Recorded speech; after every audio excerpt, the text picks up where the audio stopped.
It is 7 o'clock, March 14th, 2019. I'd like to bring the meeting to order.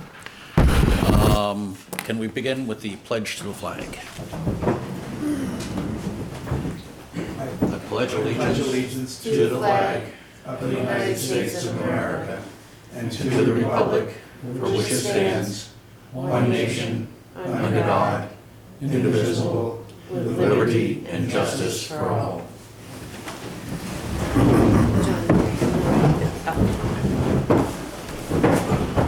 Can I have a motion to accept the agenda? So moved. Made by John Merwin, seconded by Ralph Fideli. All in favor? Aye. Aye. Do we have any public comment on agenda items only?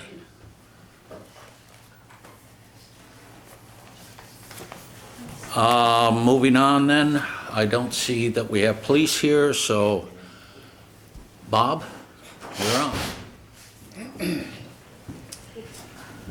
North Creek that we use for our gravel road maintenance is 30 years old this year and needs to be replaced. I requested 3 quotes. The least expensive is from Pine Plains Tractor and Equipment for $4,300.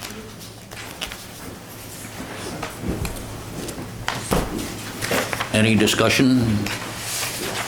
We have, You're happy with that model, Bob? I am. It's identical to the one we have, just 30 years older. yeah, And it's a heavy duty one? and It's heavy duty. Okay. Yeah.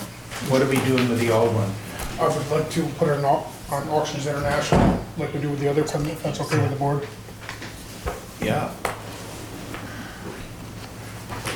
Ralph wants it for his driveway. Oh, yeah? Well, he can bid on it then. Yeah, absolutely. can I have a motion to put that on, to purchase that piece of equipment? So moved. Made by Ralph Fideli, seconded by I'll second John Merwin. All in favor? it. Aye. Aye. Aye.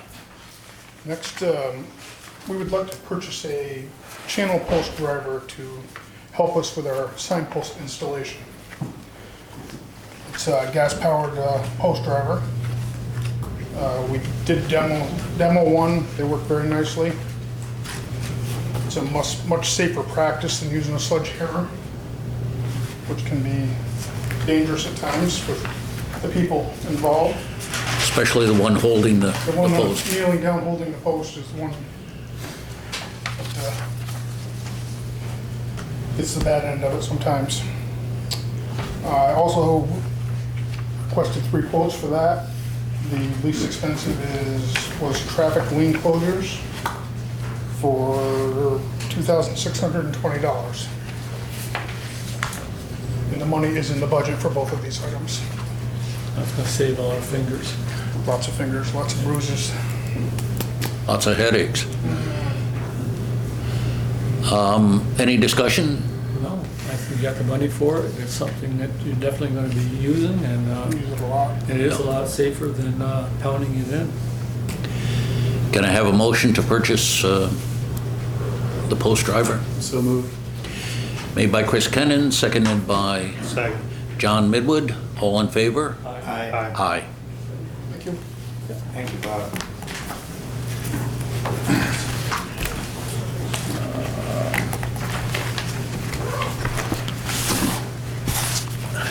Next, we have zoning board report There's nothing from the assessor. and nothing for from the assessor's office. And nothing from planning, looks like. Yes, there is. Yeah, I saw one from Planning, zoning, and building is all stapled together, downside. Oh, okay. That's probably why The then. planning board had 1 application last month. And Okay. the building department report, for completion report is so large because with the new program they're using, they ran in expired building permit report and came up with a lot of open permits that should have been closed out, so those have been closed, most of those have been closed out. the building department is working on that.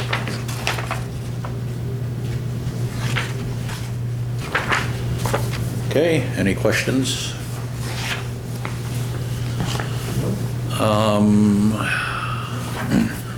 Any committee activity? Anything going on? I can report for the CAC, for the Yep. Conservation Advisory Committee.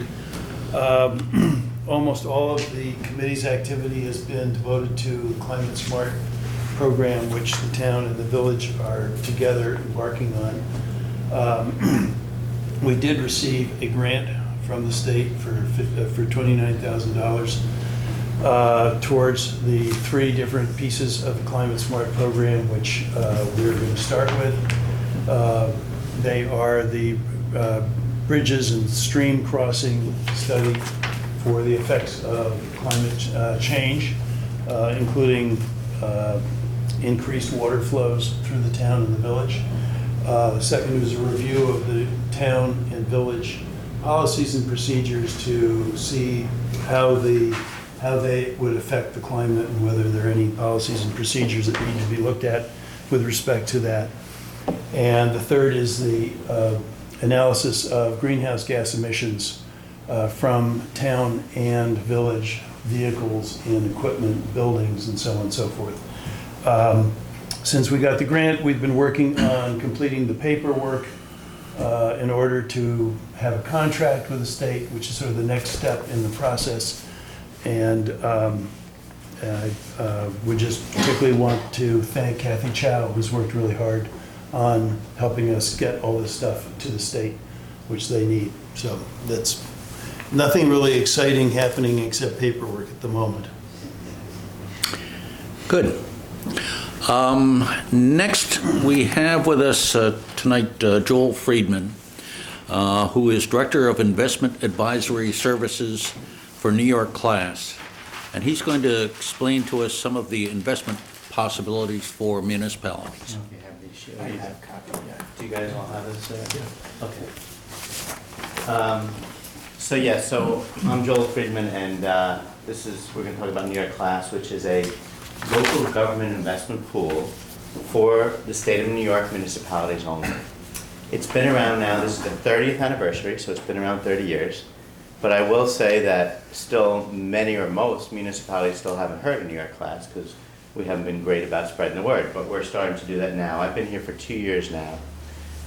Before that, I was with Standard & Poor's for over 25 years in New York, where I rated local government investment pools, including this one, around the country, and I also rated money market fund and bond funds. So this program is very much like a money market fund. So it's very short term, it's a stable net asset value, so you put $1 in, you get $1 out. In the 30-year history, everyone who's put their $1 in has gotten their $1 out, plus some kind of interest. And that's the key, is safety of principal is number one. It is rated by Standard & Poor's still AAAM, which means that it's the highest rating for principal stability, making sure that you get your money back. The second focus is liquidity. So there is, in this program, daily liquidity, meaning that you can get your money out every day, every business day, I should say. So if you want your money out on a Tuesday, as long as you make the transaction by noon or before noon, you will get your money out that day. Or the same thing with putting in money. If you want to put in $20,000, the town wants to put that money in, you'll start getting interest as long as it went through. And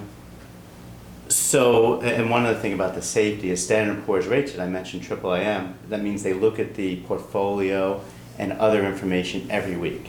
So they have very strict criteria, more strict than the state of New York. And I will say the state of New York guidelines, the comptroller's office, are one of the most severe amongst all the states that I used to rate. And that's because they require collateral if it's not a treasury. So either it has to be treasury bills, or it has to be collateralized bank product, etc. Or what's called overnight repurchase agreements, which has 102% collateral. So we can buy the same exact things as the municipalities, the towns, the villages, the counties. And that's all we can buy. We can't buy anything else.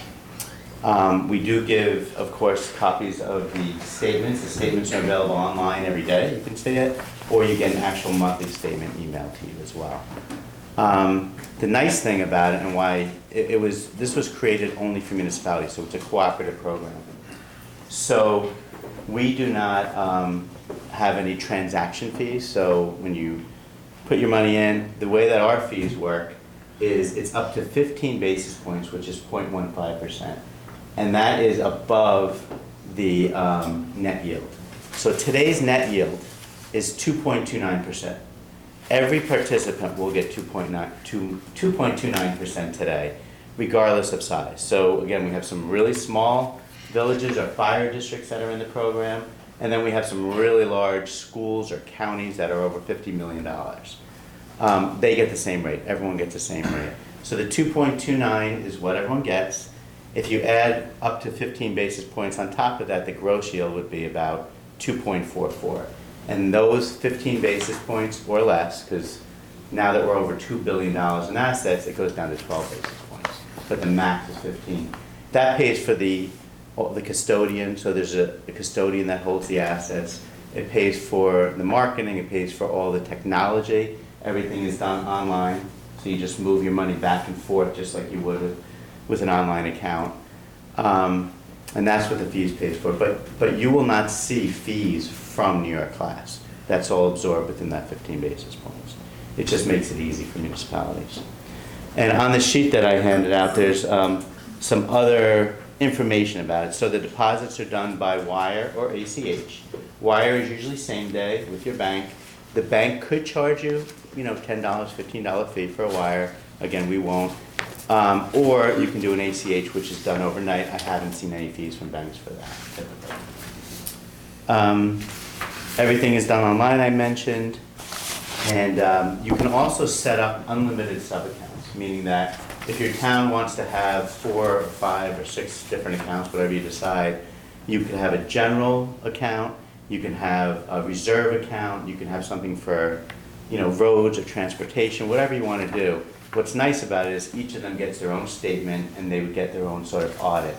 So for your auditors, you just hand that to them and you're done, because it calculates all the interest for you.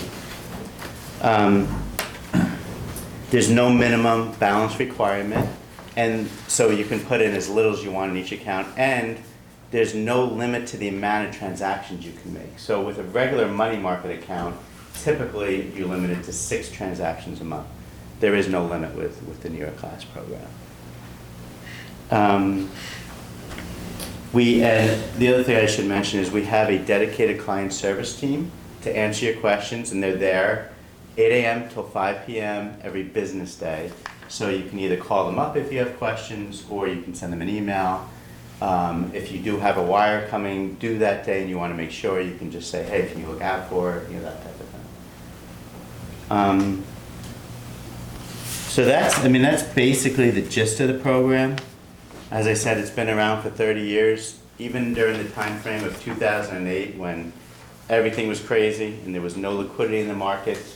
This portfolio had no problems at all. Like I said, when I was at S&P, we rated it so you could see. There were some issues with some other states where they invested in what's called commercial paper, which is unsecured. This is secured. So worst case, if there was a problem with any of the banks in this, you would have the 100% or more collateral to stand behind it, which is what the New York State requires. Does anybody have any questions? No, I heard the presentation the other night, but. Oh, sorry. I didn't, George and I did. Okay. We have one from the audience. How's the fund secured? It's collateralized by treasuries and agencies, U.S. treasuries and agencies, or with a letter of credit to the Federal Home Loan Bank. So that's the only way that it's secured. And that is per state general municipal law. We have to follow that. And you would get a collateral statement. Does it have a relationship to New York State? Is this a part of New York State? It is not a part of New York State. However, it is recognized under the State Comptroller's Office. They have a section in there that talks about these types of government investment pools that are eligible for towns, villages, fire districts. Actually, like us probably the most, just because for them, they typically can't get such good yields because they're smaller a lot of times. So they've been coming in a lot. We've grown quite a bit. We've added over 100 new municipalities in less than the past year, and we've added over $1 billion in assets in the past year. Your assets have more than doubled Yes. from 2017 to 2018. Exactly. And that's because, honestly, it's because of rates. It's because our rates are very competitive now compared to any of the alternatives, and we provide that daily liquidity. So you don't have to go out and put a 6-month CD to get a higher rate. You can have this without having to give up that, that long term. I might say that many of the other municipalities are part of New York Class now. Good point. So do you want to hear some of the local ones, or? Okay. So in Dutchess County, and I don't know if this is a complete list, but it's pretty close. Town of Pleasant Valley, Town of Stanford, Space and Kill, the school. Spack and Gill. I'm sorry, Spackington School. You can tell I'm from the Rockland area. Village of Fishkill, Pleasant Valley Fire District, Town of Poughkeepsie, Town of Clinton. And there's something called the Tri-Municipal Sewer Commission is in here, which is Dutchess County. East Fishkill Fire District, Town of Milan. Yes. Wappinger Central School District, and Pauling Central School District. Oh, and Village of Rhinebeck. And by the way, there's a board that oversees this, and the treasurer of the Village of Rhinebeck just joined the board. Her name is Karen McLeod. Yes. Her husband is the building inspector here. Really? Oh, wow. So all new accounts get this 2 Everybody gets the 2.29. Doesn't matter if you're new, if you've been here for 10 years, 30 years, there are some that have been there that long. Everyone gets the exact same rate. We can't give any kind of difference. It's a cooperative program. So the reason we can give the better rate is the buying power of the cooperative. We get a very similar rate Do you? from our local bank Okay. for 2 of our largest accounts. Mhm. But I was taking a look at,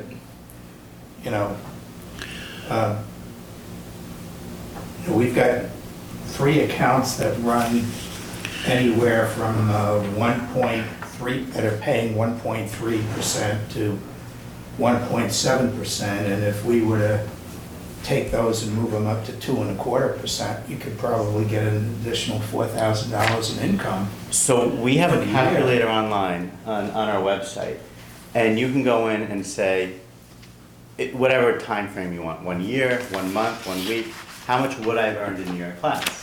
And so I'll give you an example. On $1 million for the month of January, that would have earned $1,910, so $1,910 over that 1 month of January for 1 million. So you can divide it by 2. If it's $500,000, it's half that. Or if it's double, double it. And that's how you can tell how you compare. And so, But our accounts are active, right, Lorna? I mean, there's a lot of activity with all of our accounts, right? Not a It's lot. not static. Some of these accounts, no. They're pretty static? Yeah. Wow. Like the recreation, we never touch that money. The cemetery, we hardly ever touch it. The water district, we only use the money when the loan payments are due. And that's a big account. Yeah. So we could put that money in there and then only draw what we need to pay the loans. Accounts that we currently have that are over $1 million will pay 2.25% 2.25? from the bank. That's very similar to what you're doing. Yeah, absolutely. Just my suggestion, Yeah. that on the larger accounts, we keep them where they are. Sorry. And the reason that I would say that we do that is we oftentimes go to these banks for special rates on loans and other things. And it helps us to have that money in there to be able to get better rates on our loans. Sure. The other accounts that we have here, they range anywhere from 0.5% up to 1.7. And any of those accounts, some are quite small, Yeah. but if they're going to sit there, they might just as well set earning 2.25 or 2 Right, 2.29. 29. But it can fluctuate, yes. Yeah. And since your accounts are very liquid, should it drop below what we're making here, it's possible to transfer it back. Yeah, you can transfer the next day if you wanted to. So, Two other things real quick is one, when you look on the website, if you decide to, or if you join and you do the calculation, we actually compound daily, and we're one of the few places that do that. Banks typically compound monthly, so you do get a little bit additional yield based on that. Because, for example, if you had $1 million in today, tomorrow it's $1,010,000, it's compounded off that $1,010,000 the next day.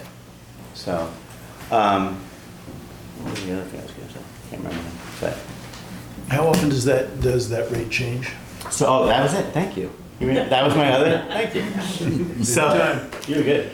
The rate can change every day, but if you look at our yield, it's really based on what the Federal Reserve Bank does. So when the Fed raises rates like they did 4 times last year, and each time was 25 basis points, 0.25%, right. our portfolio rolls over typically 60 days or less. So when it starts rolling over, we get the higher yield of those securities, like a treasury, you buy the higher treasury.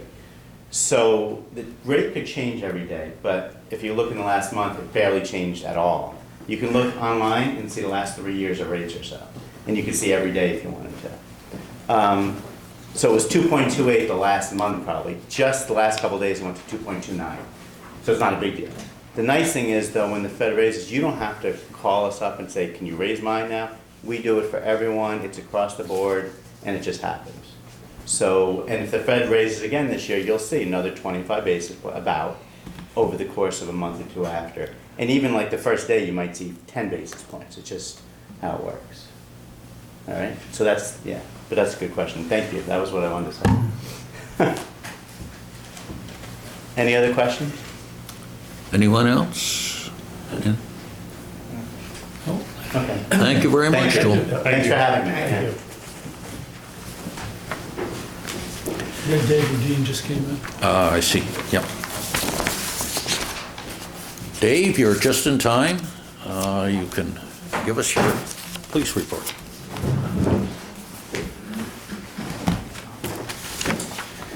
I actually have 6 copies, so you guys can actually take a look at it.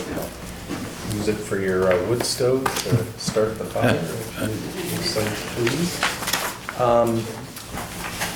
So we had, I have to do my quick calculations because I don't have the totals.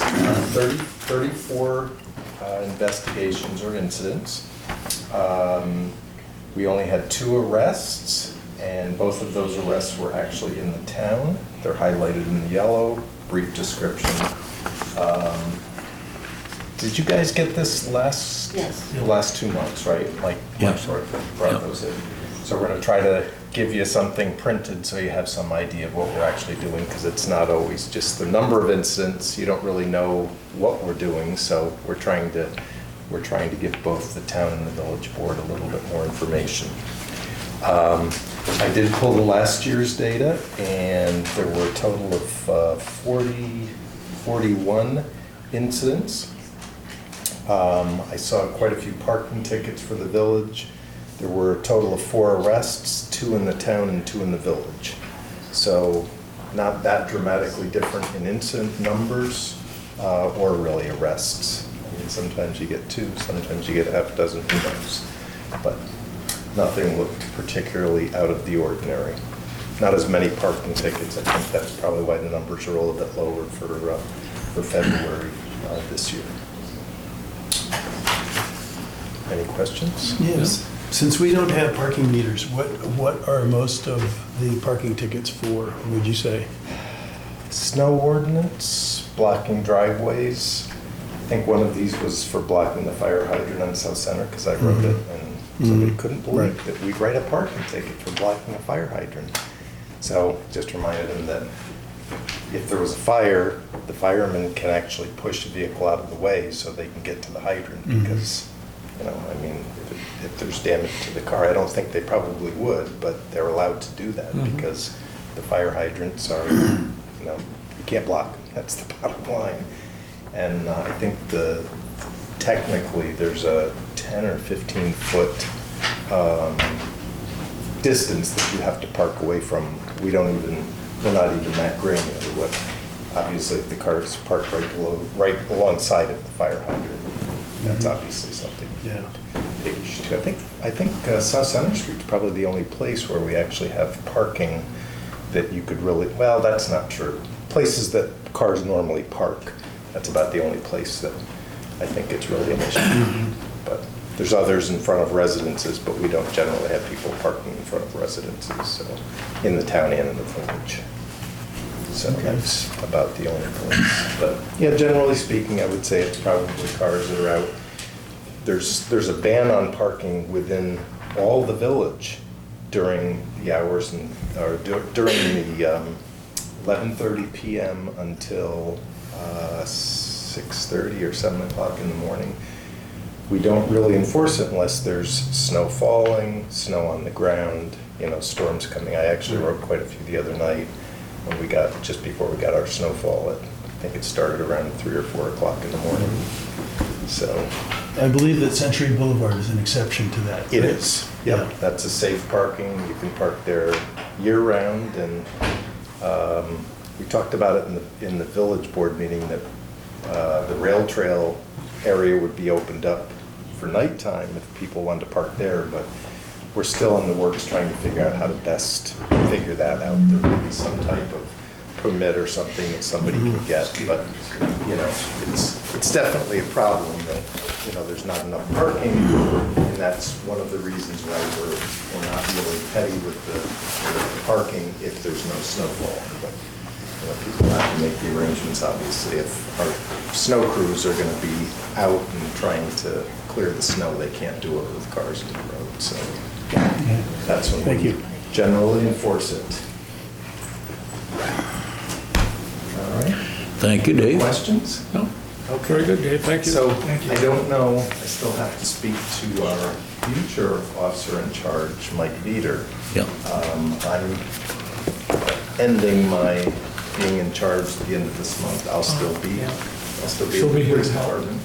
department. But Mike may have me come to board meetings, he may not, I'm not sure, but we're gonna sit down and, We always enjoy seeing you, Dave. well, it's Yes. always good seeing you guys. This way. Thank you, Dave. Yes, and I'll still be around, so All right, very good. you're not gonna get rid of me altogether. Well, that's Thank you for your service. Yes, indeed, thank you very much. Thank you. Have a good night, guys. Next, the agenda reads announcement of award to winning bidder for engineering architectural services for phases 1 and 2 of the joint town-village highway garage. However, before we have that, we're going to have a board discussion about it. I'm sure there are some comments that some people would like to make, and before we take a vote on it.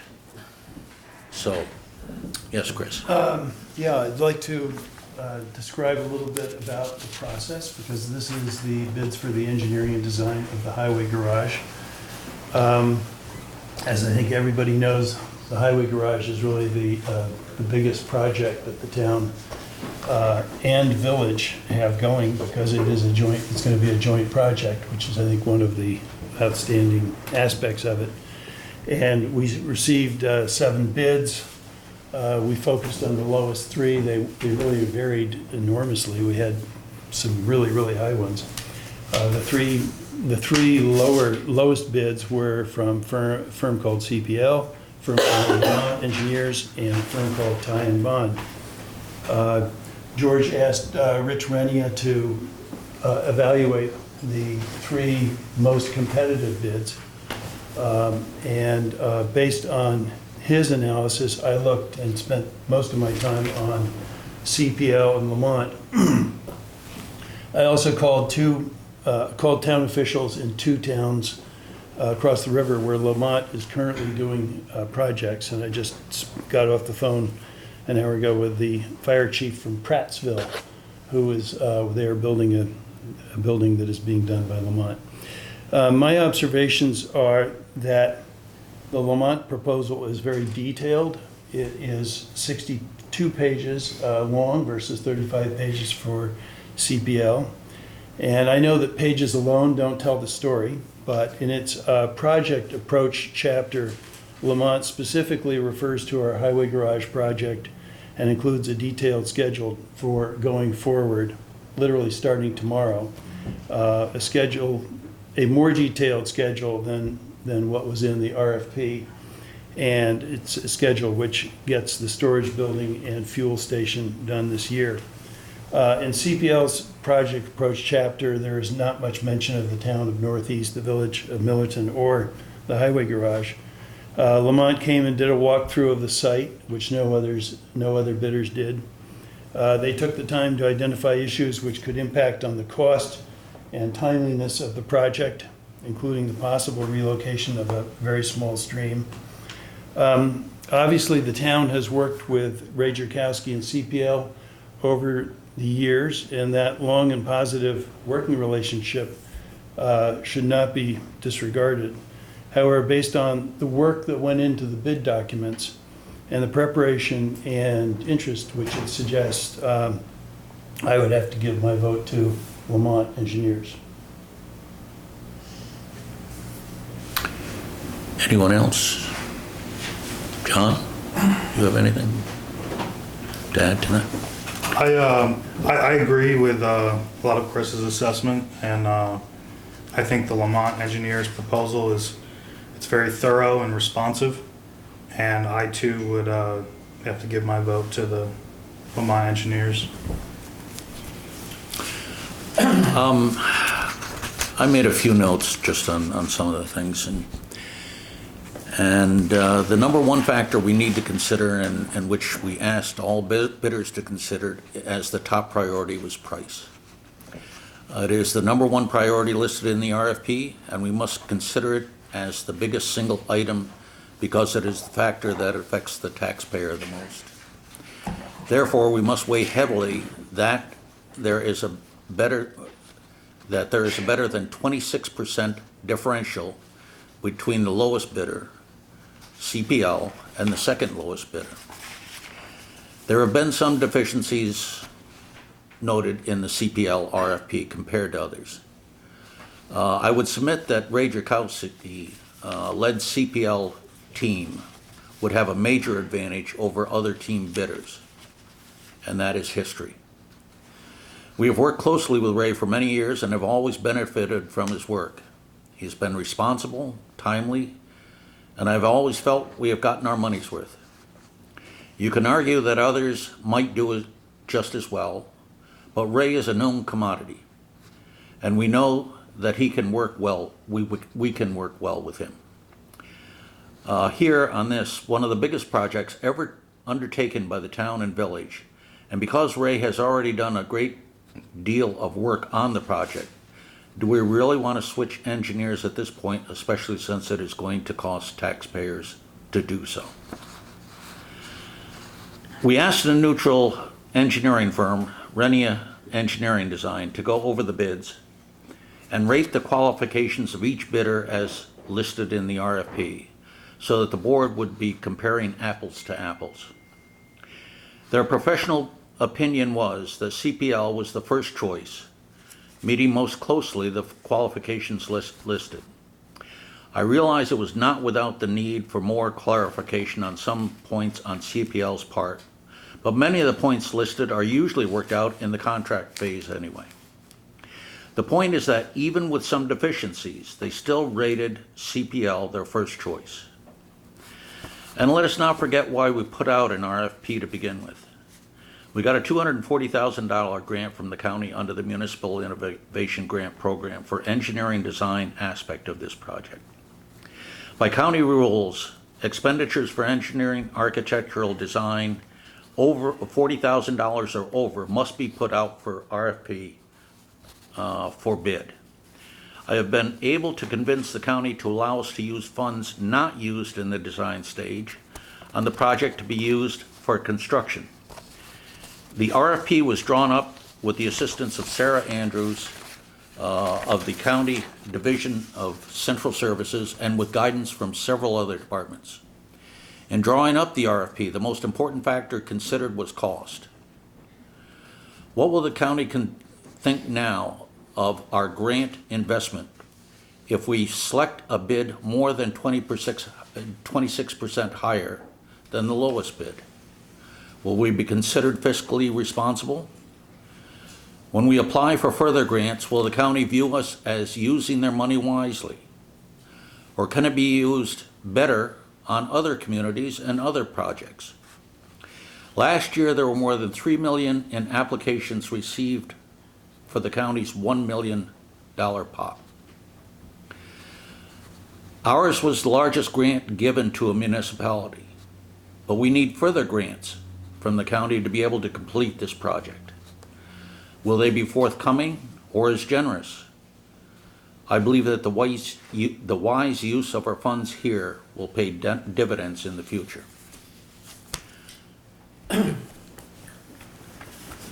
After, it's hard to, follow up on that, George. But having worked with Ray Joukowsky's firm for the last almost 8 years, his past history, in my mind, has been one of good work.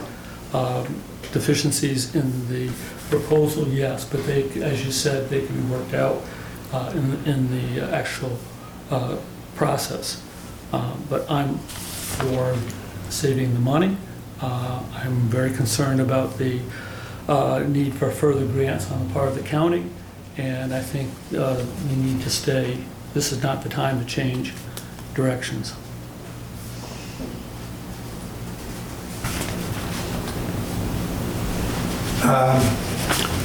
I spent a lot of time going over the plans that were submitted, and I took a look at Lamont. There are several things about the CPL design concept that I think are far superior. They take about 240 square feet and raise it up on a second floor, the CPL. So actually the footprint of their design is less than Lamont. Lamont also splits out the storage facility from the rest of the garage, which CPL has in one unit. I also like CPL's idea of both north and south doorways on the garage so that it gives the trucks flexibility. They don't, in parking, they don't have to move one truck in order to get another truck out of there. So they have doors on both one side and on the other side, which Lamont did not provide. So I, and having been on the town board when we were working with Morris Associates way back, I know the relationships with Ray Joukowsky and his facility. So my feeling is that, first of all, cost, and then also I like the design much more. I would be for CPL. I just want to read for the record some of the bullet points from the bid review from Rennie Engineering Design. The CPL bid appeared to be lacking in project-specific details, including schedule and scope, and it is recommended that CPL provide a list of deliverables and project timeline. So I read 2 more bullet points as well. The CPL bid did not specify how the geotechnical investigation for the proposed building would be accomplished, and the CPL bid did not clarify if any subcontractors would be utilized. Can I make Yes. one more comment? Sure, Yeah, Chris. just to respond to Ralph's comment. Obviously, any firm that we would select, we could specify that it would have a second story. We could specify that we would want doors on both sides of the building. So I think the fact that they did, in their preliminary sketch, show that is great. We could have that with any firm that we would select. Since it's clear that that CPL has the votes to support among the board to be appointed.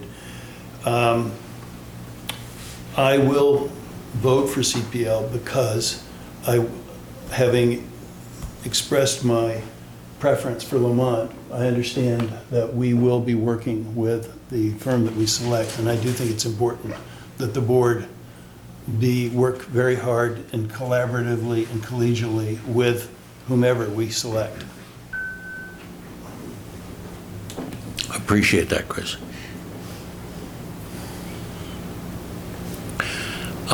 If there's no further discussion, I believe we can take a vote. All in favor of, It needs to be a motion. can I have a motion to approve CPL as the award-winning firm for our design, engineering, architectural design for phases 1 and 2, and for the overall layout for phases 1, 2, and 3. So moved. Made by John Merwin, seconded by Ralph Fidelli. All in favor? Aye. Aye. Opposed? Thank you.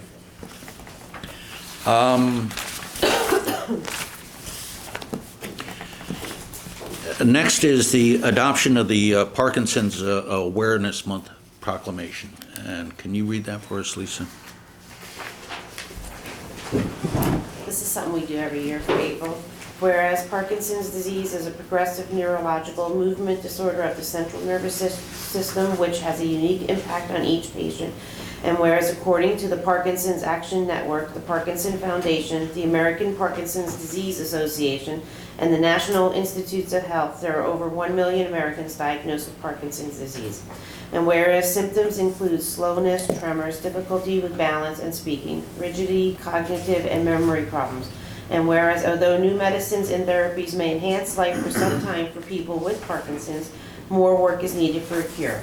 And whereas increased education and research are needed to help find more effective treatments with fewer side effects and ultimately a cure for Parkinson's disease.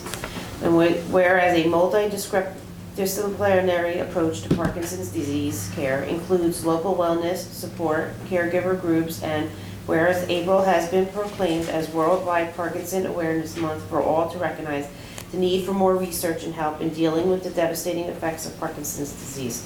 Now, therefore, and they just need a motion that you do hereby proclaim April as Parkinson Awareness. Can I have a motion to accept that proclamation? So moved. Made by John Merwin, seconded by Second. John Midwood. All in favor? Aye. Aye. Next is adoption of the National Alliance on Mental Illness Mid-Hudson proclamation declaring May 2019 as Mental Health Awareness Month. This is a proclamation. You want me to read this out loud also? Or do you want to wait till April to do this one? You have the choice of whether you want to get it out of the way now or wait till... I'll do it now. It's fine. Yeah.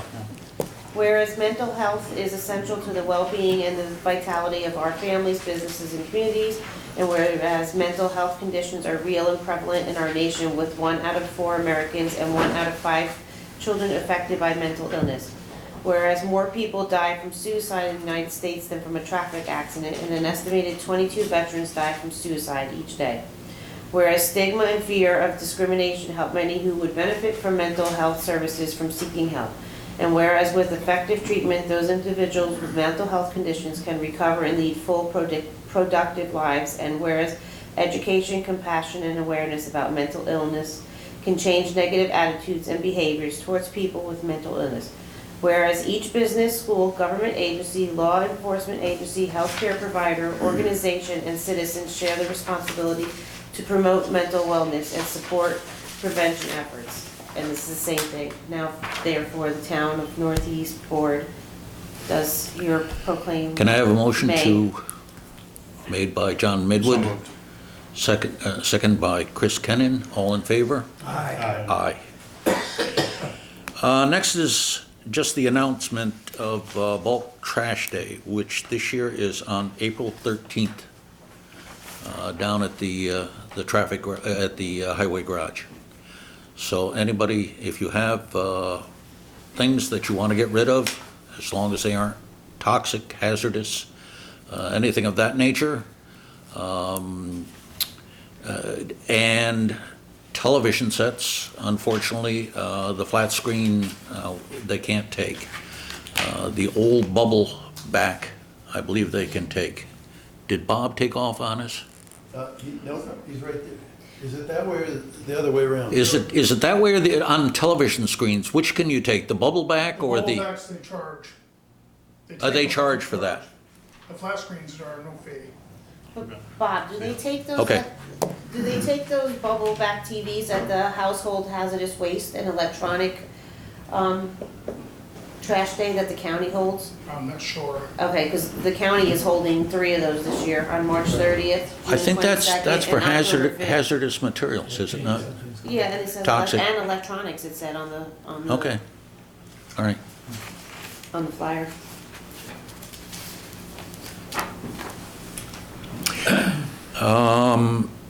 Next is an update on the Harlem Valley Rail Trail, Phase 4. And there was just there's a letter that was sent originally to the legislature. And you want to read that to us, please?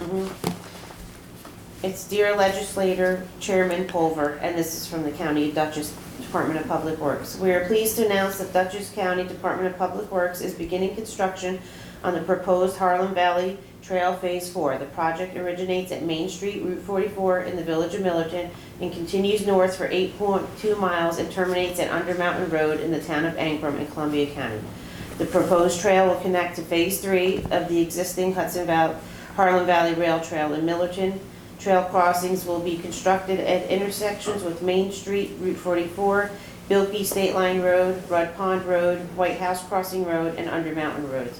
Minor traffic disruptions at the intersections is anticipated as we undergo this much anticipated community project. We understand that this will cause some inconveniences and appreciate your patience. Work will begin this month. We anticipate that the project will be completed by October 2020.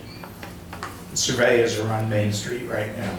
And I Yeah. believe, They're supposed to be removing, I guess, there are still some ties on part of the rail bed, and those will be removed first before anything else can be done. The completion of the project is scheduled for October of 2020. And that'll be 8.2 miles, 3 miles? 8.2 miles. 8.2 miles, and there is federal funding for a large section of it. The entire project, I believe, is $14.3 million for the completion of the project. And Dutchess County is also funding part of that. For the part, of course, located in Dutchess County, and Columbia County will be assisting on the other section going north beyond the county line. Next is the supervisor's report. Actually, do you have something, Ray, for open session? Yeah. Why don't we get that out of the way? So what I'm going to need from you is the bid, the successful bid Okay, from CPL, and I'd like to get Rich Renea's report. yes, And if there's anything else that you want to give me in terms of working out some of the details in the for the contract. for the contract, let me know, because I'll start working on the contract. And all I need from you as a board is a resolution authorizing the town supervisor to sign a contract when it's in acceptable form to the attorney to the town and the supervisor in accordance with the bid documents. Given the size of the project, I also want to have county planning just take a look at the contract before we finalize it. So it'll take a little while to get that done.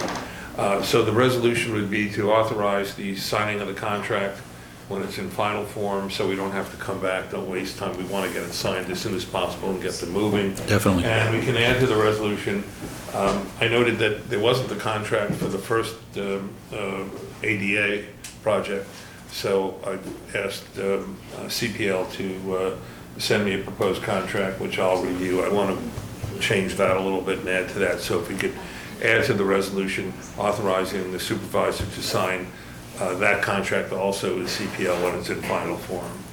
And that way I can get it done before the next meeting. Can we have a motion to do that? That's a long Whatever. motion. Yes, that's a long motion. Basically, it's just a motion authorizing the supervisor To sign. Sign both both contracts. Both contracts, or both. Motion made by, okay, made by John Merwin, seconded by Ralph Fidelli. All in favor? Aye. Aye. Can I make a comment on that? Sure. Yeah, just that the timetable for this is incredibly Sure, tight. I know. Yes. And it really we cannot spend a month waiting for the county to come back to us and say. No, that Something looks good. what I did is actually I made contact with them and I just asked them if they have anything they wanted to see in the contract more than anything else. I'm not sure that I'm going to wait to have them review it after I do it. For the ADA. So I should yeah. have something from them. The ADA one I'm not worried about, that's a small contract. I'm talking about this contract. So I should have something from Christie tomorrow, and then I can do the Yeah. contract, and I would anticipate we'll have the contracts ready, early next week, so. keep on- We can still proceed with discussions with them. Yes, yeah. and I'd Because like we to be wanna get going on included this. Only We- if we there are don't- things that I need to Yeah. throw into the contract in those discussions, you have to let me know. And then I'm gonna have to talk to Ray in terms of getting the project moving. I mean, there are other things we have to do. But I'll keep on schedule to get it done early next week, ASAP, ASAP, or before. or before, I know you're on a tight schedule. yes. John, Um, did you get more in this letter? I did give it. Yeah. Yeah, I have Rich ready. And again, if there's anything else you want me to consider in putting the contract together. The only other thing is you had contacted me about the Yes. 5G towers. I don't know all that much about it. I've drafted the code provisions for normal cellular towers, the one that we have. In fact, I drafted that, and it's still a pretty good provision. I don't know to what extent it's going to cover the 5G towers, because those are smaller towers and there are more of them. And there are some issues involved, I understand, that are not some health issues that have been raised, where you haven't had that with the other towers.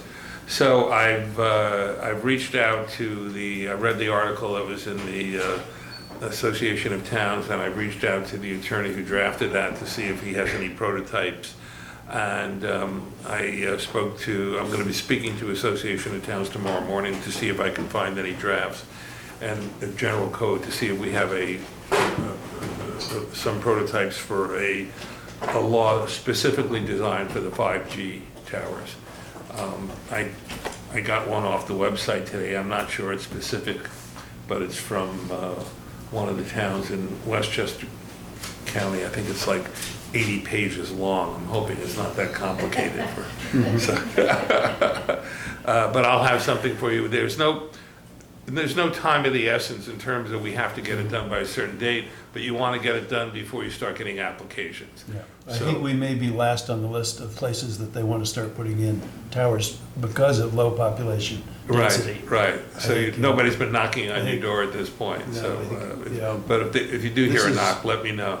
Where the western half of the county maybe have to move more quickly. Right, well, I'm glad I was put on notice about this, because I'm sure it's gonna become an issue, and it's Yeah, something I down mean, the I've road. heard issues about the radio frequency waves. Usually we have that Issues about quarterly. health effects of that. Yeah, and I suspect that there's a lot of preemption from the, I don't know if this is covered by the Telecommunications Act or whether there's a separate act governing this, but it probably covered by the Telecommunications Act, and there's a lot of exemptions in terms of limiting the powers of municipalities to control these things. I don't know whether they apply to these towers.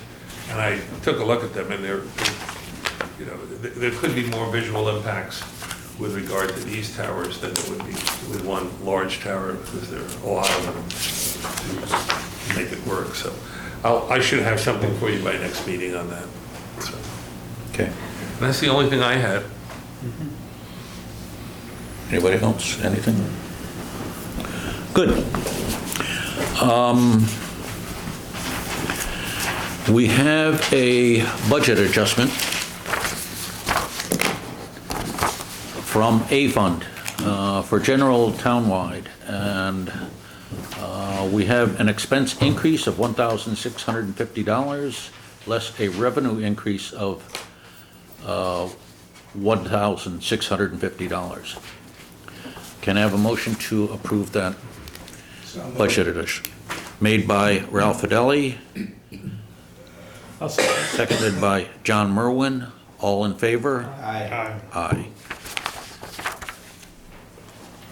We have a special abstract dated February 26, 2019, totaling $669.29, broken down as follows.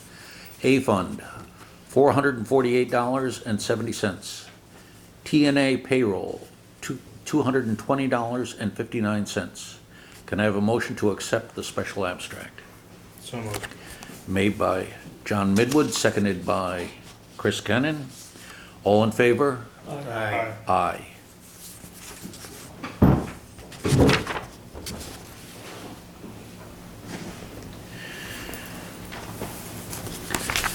We have an abstract dated March 14th, 2019, totaling $222,495.66, broken down as follows. A Fund, $81,302.62.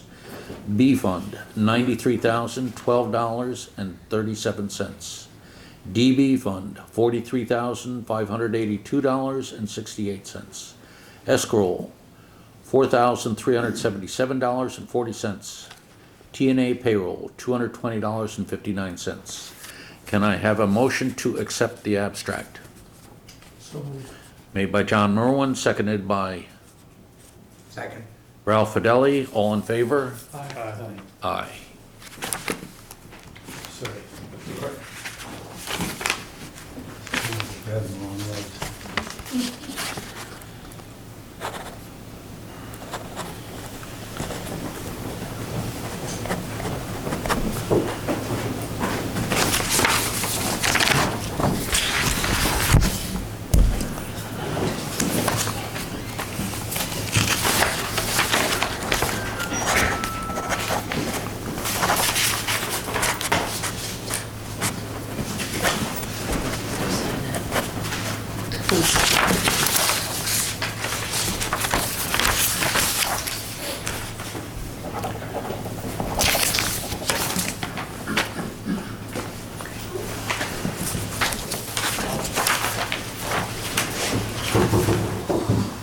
Oh, you already signed it, I guess. Next month, voucher committee for April. Ralph and John Midwood. Unfortunately, it's you, John, not the other John, and Chris Kennan.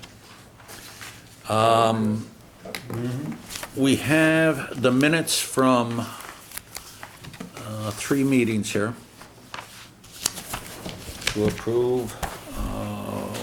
First is January 10th, 2019, and I have, I know that Chris's name is spelled a couple of different ways, so I'll fix that. okay. There are a few other, just some misspellings and typos and things. Did you get some spaces and typos? I was pulling it up now. Oh, yeah, Yeah. I'll clean that over. but- Are there any other changes? Can I have a motion with those changes to accept the January 10th meetings, minutes. Made by Ralph Fidelli, seconded by Chris Kennan. All in favor? Aye. Next is February 14th, and similar thing, we have a few changes in there.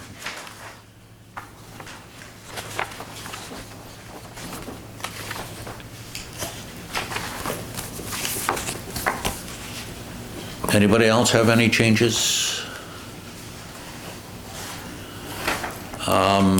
If there are no changes, can I have a motion to accept the February 2nd? What's the date on there? February 14th. February 14th. Minutes So moved. made by John Midwood, Second. second by Ralph Fidelli. All in favor? Aye. Aye. Next is the March 6th It's a special meeting. special meeting. And I didn't find, I don't think, anything, yes, Some one suggestions on small just the thing. grammar on that top paragraph, the second page, but it's nothing substantive. Okay, On the second paragraph, Lisa can show it to you, but yeah, in it's the, just the word to Yeah, I- and, kind of. I yeah. changed it. yeah, Yeah. okay. It's not, there's no change in the No, in the substantive No. part of it, no. Can I have a motion to accept the March 6th special meeting minutes? So moved. Made by Chris Kennan, seconded by John Midwood. All in favor? Aye. Aye.